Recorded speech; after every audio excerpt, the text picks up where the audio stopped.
Okay, so we're back. Right. So this is what we've got so far. It looks a bit of a mess. We're going to get rid of some of the notes in a second, and hopefully that will start to make sense of it a bit more. As I said, what we've created is kind of accidental. Like it's, we didn't set out to work with 4 or 5 triangular shapes. We didn't make any deliberate notes at the beginning to kind of force specific outcomes. We didn't say, look, it's got to have a dark patch in the bottom left hand corner, and it's got to have a light patch in the background. We're just working from the information that we've got, and just trying to do our best to make sense of that, and to kind of make it work for us, which is fine. I don't think there's anything wrong with kind of going about stuff in a slightly haphazard fashion. It's okay, but what we now need to do is find a way to tie that shot down with a little bit more clarity, a little bit more rigor, I think is probably the word to use, because at the moment it is just a splurge of grey, and we need to think about what's actually happening in terms of narrative within this environment. So that's our next plan. Okay, that's the next stage of this. Let's start making sense of it. Start actually creating some really kind of cool, useful content. So, with that said, let's have a look. You'll have to bear with me a second. I'm having a few slight technical difficulties, just in that I don't have a particularly strong Wi-Fi signal, so I'm kind of like looking at nothing. So I'd really appreciate it if people could start typing stuff in the chat just to let me know that you are all still alive, and that this is actually broadcasting. That would be really, really helpful. Yeah, anything you like, just type some stuff in there. Excellent, good. Right, okay. So let's move on, shall we? Let's get rid of that image. Let's get rid of that image, and let's go back to this mad image here. Right, okay. That's good to know, Desmond. Thank you for sharing. Right, let's start with this. Let's get rid of some of these notes. Like I said, none of this was deliberate. It's just kind of happened. Let's get rid of the notes and go back to this shot. So we've got our camera placed. Now we need to think of what is the most effective way to visualize the story. The story is driven by characters. It's driven by performance. Almost all stories are. So it's really important for us to be appreciative of that and to take it into account. So let's go back to the Word document. Let's just kind of refresh our brains on this specific statement, and see what we can do. It says, from their side of the stream, in the never violated safety of their own territory, the others see Moonwatcher and 14 males of his tribe appear from behind a small hillock overlooking the stream, silhouetted against the dawn sky. Right, let's pull out some more super important information here, stuff that's really relevant. So first things first, I'm just going to kind of undo some of the previous notes that I've made. Let's just get rid of that. There we go. This is the one that kind of shouts out to me, so I'm going to highlight it. From their side of the stream. So Moonwatcher, hopefully you've all had a chance to actually read this and go through it, but Moonwatcher is the primitive humanoid that it figures out how to use tools. Okay, that's his name. That's not established in the film itself, but in the script that's the name they've given him. So he's kind of like the core central character, and then his nemesis, or however you want to name him, they are the others. Yeah, so the other tribe are sort of colloquially called the others, and they're led by One Ear. So One Ear is the dominant kind of enemy male. Now, I think there's a really big clue in that first statement from their side of the stream. Now, what that means is that we are looking at this scene from the other's perspective. So not from Moonwatcher, not from the central characters, but we're watching it from the perspective of the people who are about to get hurt. And I think that's important that we take that into account. Now, what we need to do is two things. First off, we need to show that we are looking from their perspective. And secondly, we need to establish that Moonwatcher is now the dominant figure in the shot. That's the whole point of this sequence, is that Moonwatcher learns how to use tools, and he is the one who then, delivers some swift kind of punishment to the other tribe because he's learned how to use the tools. He is the dominant element. So we need to find a way to make these characters, the ones who aren't the others, look dominant in the shot. Okay, so let's go back. We know we're looking from the other's side of the stream. Okay, so up here, this is the far side of the stream, and down here, this is the other's side of the stream. We've got to find a way to kind of clearly establish the difference between the two. So what I'm going to do, I am going to add a new file, and I'm going to call this others. I'm going to call it the others, just to clarify that we're talking about a collective group of people here. So call it the others. If you guys don't do this, you should. Okay, it's really, really important that you name your layers in Photoshop. Seriously, I can't emphasize it enough how important it is. It's also really important that you save your work. I don't know how many of you are actually working on this right now and how many of you are just sitting there kind of, very casually watching it unfold. But, make sure you're saving your work regularly. Make sure you name your layers, keep stuff organized. I'm a massive nerd when it comes to Photoshop. I like to keep everything in folders. I do folders and subfolders and subfolders. And it's just good practice.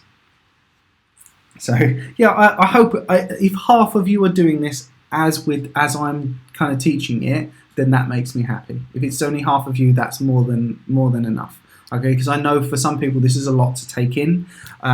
It's a lot of new information possibly, so you might want to have to go and listen a couple of times, or watch it all the way through and then have a go at your own speed. I totally understand that. Okay, as long as it's done by next Monday, I don't care how you do it. So I've created this new folder called the others, or new layer, sorry, called the others. And now I'm going to head over and grab a tool. What should I use? I really like these paint tools. These ones, these are really cool. You can create some nice shapes with them. So I'm going to use the paint tool. I'm going to go back to this, and I'm working predominantly with just these darker values. In fact, what I might do, and I did this very deliberately actually, is I didn't use black. Okay, that was a deliberate decision on my part, was not to use black in any of the environment stuff. And that's because what it allowed me to do is to then use black, or near black, almost perfect black, when it comes to doing the characters. So it's good habit to get into. Now the reason I'm going to do the characters in black is because I don't have to worry about, let's just make that a little fatter, with these characters, because I'm not doing a performance as such, I'm doing an introductory shot. I don't have to worry about the features on their faces. I don't have to worry about them, in terms of facial expression or emotion. Really, this is about establishment. I'm trying to establish where everyone is in this shot. Okay, so I can just use black silhouettes to kind of firm that up. Now, for those of you that have not seen this film, we're talking about like half the characters here, Moonwatcher and One Ear and whatever they're called. They are closer to apes than they are to humans in terms of evolutionary staging. They're kind of hyper intelligent gorillas is probably the best way to describe them. I'm sorry to hear that Peyton's laptop can't run Photoshop and the internet at the same time. Okay, that's this is why you should maybe just be in the building doing stuff, be on campus for this kind of work. I can't remember what I was saying. I've lost my train of thought. Yeah, so because I'm not doing any characters in terms of performance, I can just use these like really rough black silhouettes to position them. So first off, I need to kind of set the tone in terms of scale, okay? So when it comes to scale, think about it this way. If I draw a character this big, standing just here, it sets a scale. Let's just give him a little arm. Hello, like that, okay? I'm establishing that this is the scale of this shot. Okay, there's the character. That's how big everything is. Apologies for like my million pop-ups that have just started appearing. And the character's kind of looking that way, so let's just give him a nose and an ear. If I do that, that's fine. It's okay to draw a character that big. But what I'm doing is I'm actually establishing a sense of distance. And that's really important, and we should be very weary of it. We should be kind of open and very honest about how distance and three-dimensional space works within these shots. So if this guy is this big, what it's implying is that out in the distance, that's it, that's better, you know, things will get closer in terms of flat distance as they get further away. So this same dude, if he was standing over here, might only be that big.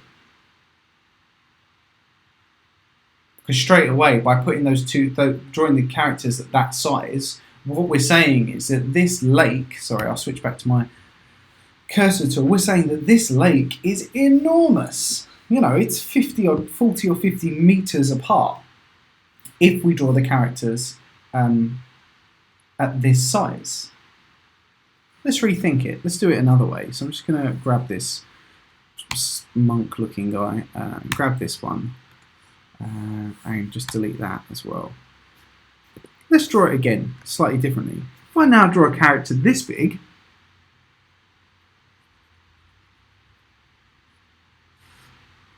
like this, and I draw another character over here,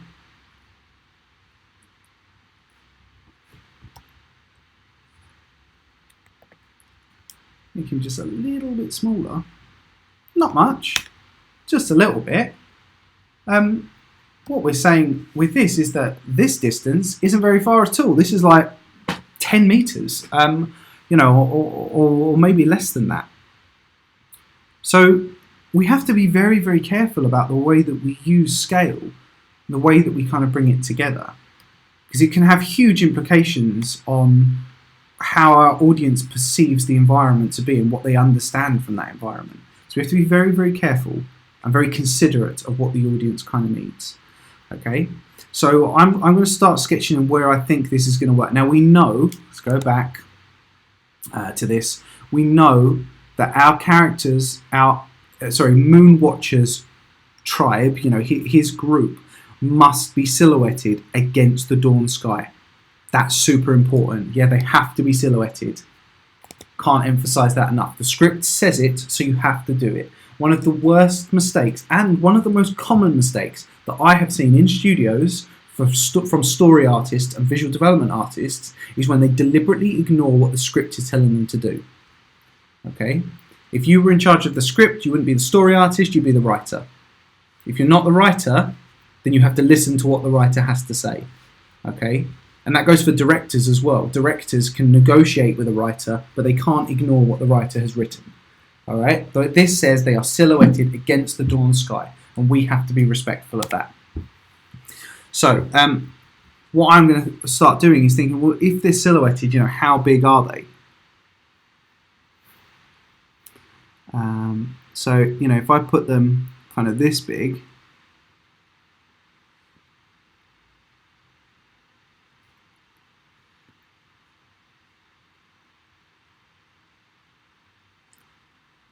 you can see I'm keeping this really rough, okay? I'm not I'm not overthinking it. I'm just keeping it sort of really loose.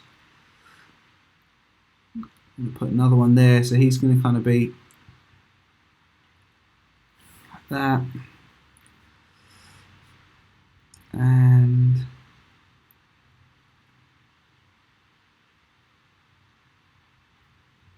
like that. So this is the first couple kind of sketched in. Sorry, see that it just lagged out a little bit there. Apologies. I'll try and keep it under control. So if that's my first 4, I'm trying to make the kind of ape-like. Can you all still hear me? Give me a a little shout out on the chat just so I can see. It's still going. I'm just going to pause for a moment just because I don't want the lag to get even worse than it already is. I can see that it's sort of capping out a little bit. So hopefully it will correct itself in a second. There it goes again. Yeah, with these ape shapes, what I'm going to do is I'm just going to use a little technique in a second that will just firmly establish something else with them, which is that they should kind of sit behind this environment slightly. I want them to feel like they're behind the mountains. I'm just going to zoom in a little bit. You can see when you zoom in, they are really rough as hell, which is fine. You know, it's okay for them to be a little bit rough.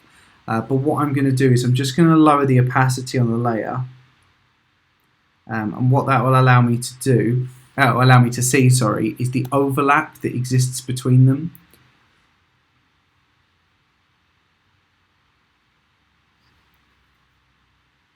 Don't worry, the stream is recording, so it should be okay.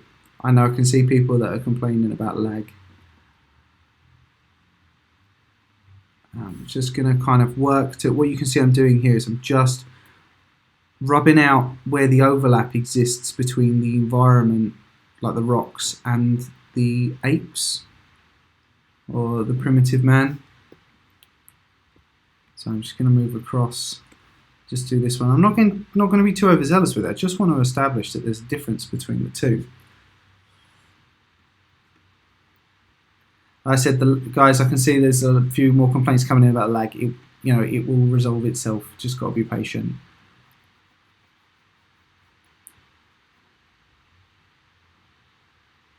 There we go. And now that I've deleted that, I'll just zoom out a little bit, and then put the opacity back up. What you'll see is that the characters now feel kind of like a little bit more kind of behind the shot. They don't feel like they are, in front of the mountain. They feel like they're just kind of behind it, which I think is really important. Just going to bear with me a second. I'm just going to have a little play around with some of the settings. I'll keep talking so you know that I'm still here, but you might see my screen just go a little bit crazy. So yeah, just bear with me. Oh, that's horrible. Have that one instead, just for the moment. Let's see what we can do just to reduce the latency a little bit. So I'm just going to go back through. So what I'm going to do next afterwards, now that I've kind of erased